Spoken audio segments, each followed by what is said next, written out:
총장 위에 교수님들이 계셔가지고 보직도 안 맡으려고 하고 정년 보장 전임 교수가 되시면 일체 뭐든 안 하려고 하고 학생 수는 줄고 또 거기다가 학생들하고 연장하는 거 보니까 이거 문제가 심각하더라고요.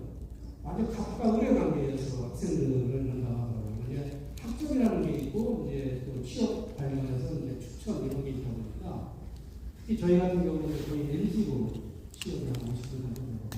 그리고 근처에 포항 포스코라든지 대우조선 이런 쪽으로 대기업에 취업을 하다 보니까 교수님들의 권한이 아주 상당히 셉니다. 그게 부모님들께서 불만이 많아요. 응? 왜 우리 애는 왜 LG에 취업을 안 시켜주냐고 시작해서 왜 대기업에 안 시켜주냐 뭐 이런 불만이 많은데 오늘은 갑자기 복도에서 막 시끄러운 소리가 들려서 제가 죄송한데 밖에 무슨 일인지 좀 알아봐달라고 했더니 학부모가 총장 면담을 시키는데 교수님 맡고 있다. 그래서 남을 일이 뭐냐 들어오시랍니다. 그래서 좀 얘기 들어보니까 이게 교수들이 학생들 면담, 학부모 면담하는 게 너무 문제가 있다. 그래서 제가 LG 이온텍 LG 화학에 있을 때 코칭 교육을 좀 많이 받았습니다. 저희 LG 코칭 특히 이제 임원 승진한다거나 아니면은 이제 팀장이 되거나 하면 코칭 교육을 시켰거든요. 그래서 우리 교수님들한테 코칭을 좀 교육을 시켜야 되겠다. 그래서 제가 좀 코칭 경영원이라고 고현석 교수가 저희 LG를 담당하시는데 그분한테 가서 얘기를 했더니 그래 뭐 교육을 시켜주겠는데 지금 새로 나온 게 있다. 그게 뭐냐 강점 코칭이다. 그걸 한번 해봐라. 그래서 내가 이 나이에 무슨 강점 코칭이 했더니 일단 한번 진단을 해봐라. 당신이 누구인지 어떤 재능을 가지고 태어나서 현재 그 재능을 잘 활용하고 있는지 재능을 썩히고 있는지 한번 진단을 해봐라. 그래서 진단을 했습니다. 진단을 하니까 저에 대해서 쭉 성향이 나오는 거예요. 성향이 나오고 당신의 이 재능을 앞으로 어떤 일을 하면 좋은지까지 딱 나오더라고요. 거기 보니까 코칭 컨설팅을 하나. 학교 너한테 안 맞는다. 그래서 그렇구나. 그러면 학교 그만두면 코칭을 한번 좀 해봐야 되겠다. 그래서 이 코칭하는 거 어떻게 하냐 했더니 교육도 수강해야 되고 시험 봐서 합격해야 된다. 이제 자격증을 따야 된다. 교육 수강료가 얼마냐면 600만 원이래요. 그래서 내 인생의 전환점인데 600 한번 투자해보자. 그래서 600을 투자해서 이제 하고 나중에 코칭을 했습니다. 근데 지금 생각해 보니까 이걸 내가 좀 더 미리 알았더라고요. 그 생각이 드는 겁니다.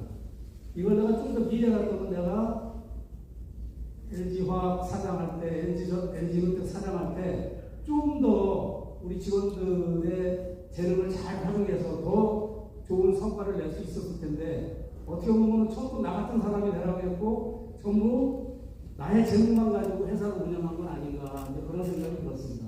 그래서 제가 이제 코칭을 하면서 이 책을 하나 냈습니다. 35년 동안 LG에서 근무하면서 제가 느낀 겁니다.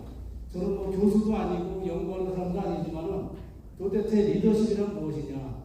그 다음에 우리는 매일같이 인파운트 하러 가는데 그 인파운트는 뭐냐. 그래서 우리는 리더십만 얘기했지 또 부하 사원들이 또 윗분을 잘 모셔야 되는 폴로십에 대해서는 별로 얘기를 없었는데 그건 뭐냐. 이런 거에 대해서 이제 제가 해서 책을 넣었습니다. 책에서 내가 느낀 건 딱 두 가지입니다. 세상에 나 같은 사람은 나 혼자인데 내가 위로 올라가면 올라갈수록 전부 밑에 부하 직원들한테 나 같은 사람이 되라고 했던 건 아니겠느냐. 제가 좀 성격이 약간 급한 편입니다. 뭐든지 빨리빨리 의사결정 내리거든요. 근데 제 중에는 성격이 느긋한 사람이 있습니다. 부하 직원들이고 너 왜 이렇게 군대이냐라고 얘기할 수밖에 없는 거죠. 이게 빨리빨리 하라고 얘기하는 겁니다. 근데 성격이 급한 경우도 필요하고 느긋한 경우도 필요하거든요. 실제 사업을 하다 보면은 신중하게 의사결정을 해야 될 때가 있고 빨리빨리 의사결정을 해야 될 때가 있습니다. 타이밍이가 필요할 때도 있고 좀 신중하게 할 때가 있거든요. 그래서 결론은 내가 다른 걸 인정을 했어야 되는데 나와 같은 사람이 되라고 계속해서 내가 요구한 건 아니겠느냐 생각이 들었고요.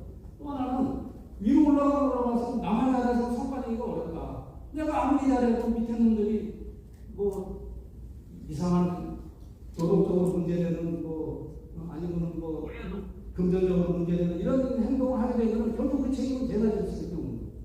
제가 LG전자 핸드폰에 부사장하고 있을 때 이제 그 중국 공장에서 중국 현지인들을 많이 데려다 썼습니다.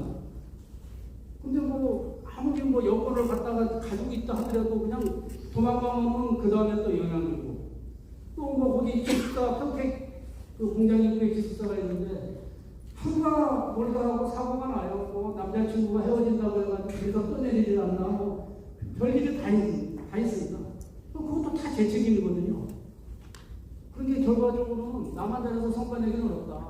이제는 부하직원들이 어떻게 하면 성과를 낼까 쪽에 초점을 맞췄어야 되는데 무조건 날 따라라 이렇게라 저렇게라 내가 하라는 대로 해라. 그것이 잘못된 거 아니겠느냐. 결국은 요즘은 세상이 워낙 복잡하니까 원팀, 팀워크, 협업, 텔레비에서도 콜라보 얘기 많이 나오지 않습니까? 결국은 콜라보레이션이 엄청나게 중요하다. 이 두 가지를 느꼈습니다. 그래서 오늘은 제가 도대체 리더라는 뭐냐 다 아시는 내용입니다만 그다음에 리더 중에서 리더십이라는 건 뭐고 코칭 리더십은 뭐냐.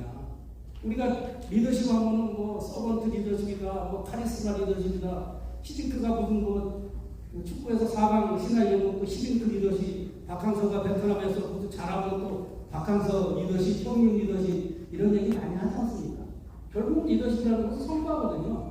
아무리 리더십을 잘 가져야 되는데 성과가 안 나오면 그 리더십은 잘못된 거라고 생각을 할 수밖에 없는데 그럼 어떻게 하면 성과를 낼 수 있는 리더십이 될 수 있느냐 이쪽에서 말씀드리고 그중에서 이제 왜 각종 코칭인지 이걸 설명드리겠습니다.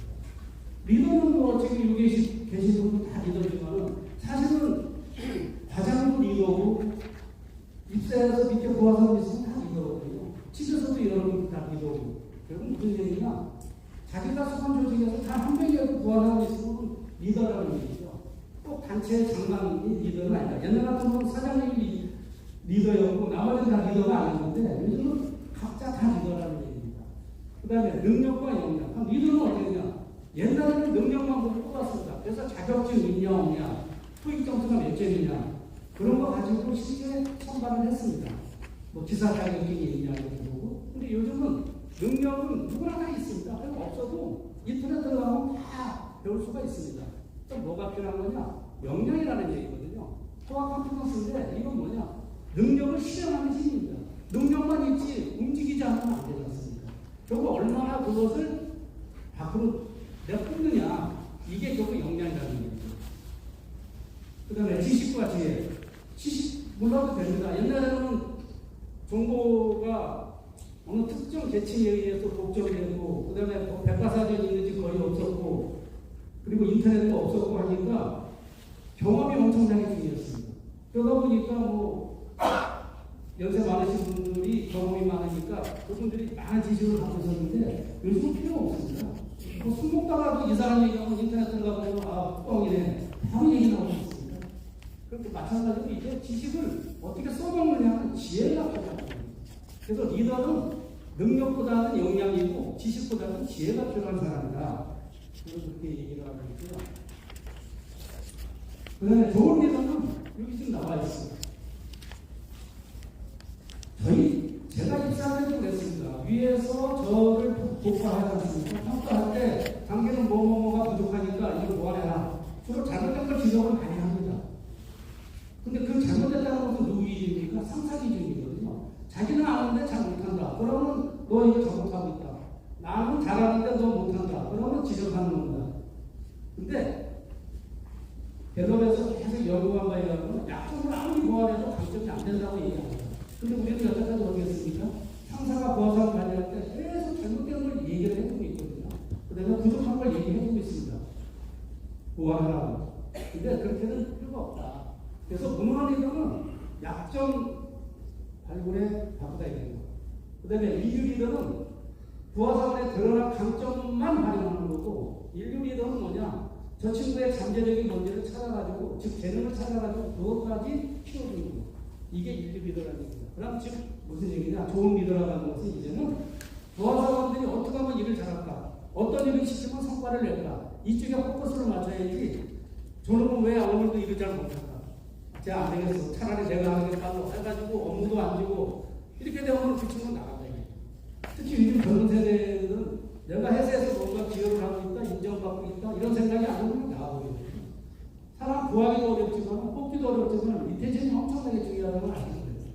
그러면 그 사람들이 단순히 돈 때문에 그만두느냐? 그건 안 되거든요.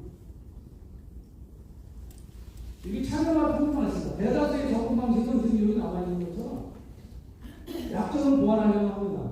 약점을 보완하려고 하다가 이제 평준화가 되는 거죠. 근데 이제 강점을 강화하게 되면 차별화가 되는 거죠. 그러니까 약점을 보완하지 말고 강점을 오히려 강화해라. 그렇게 얘기를 하는데 이 위에 체계장이 어떻게 있습니다. 그렇다면 지금 이게 물통이 있는데 강점만 계속 강화하면 어떻게 되느냐. 이 밑에 약점 쪽으로 계속 빠져나가겠죠. 지금 약점을 보완하지 않고 강점만 계속 강화해야 되고 안 된다는 얘기입니다. 약점을 보완하면 평준화가 되고 강점을 강화하면 차별화가 되지만 그 차별화를 유지하기 위해서는 어떻게 되느냐? 약점을 보완해야 된다는 얘기예요. 근데 좀 전에 얘기한 것처럼 약점을 아무리 보완해도 일부 개선은 될지 모르겠지만 강점은 안 된다고 했습니다. 그럼 어떻게 해야 되느냐? 이게 이제 키포인트입니다. 코칭 리더십이라는 것이 결과적으로 뭐냐? 이 약점을 강점으로 가지고 있는 사람한테 이거 네가 해라. 이렇게 보완을 한 다음에 강점을 강화하게 되면 이제 차별화가 된다는 얘기입니다. 이거 잠깐 들어가. 몇 년 전에 같은 주간에 두 가지 프로그램 출연했지만 그 사회보는 그 인간이야. 어려운 얘기 나오고 다시. 아니 내가 해명을 할 수 있는 거야? 근데 안 듣다가 뭐 하여튼 바보구나. 내 그놈 다시 하는 거야. 내가 그 인간이 내가 지는데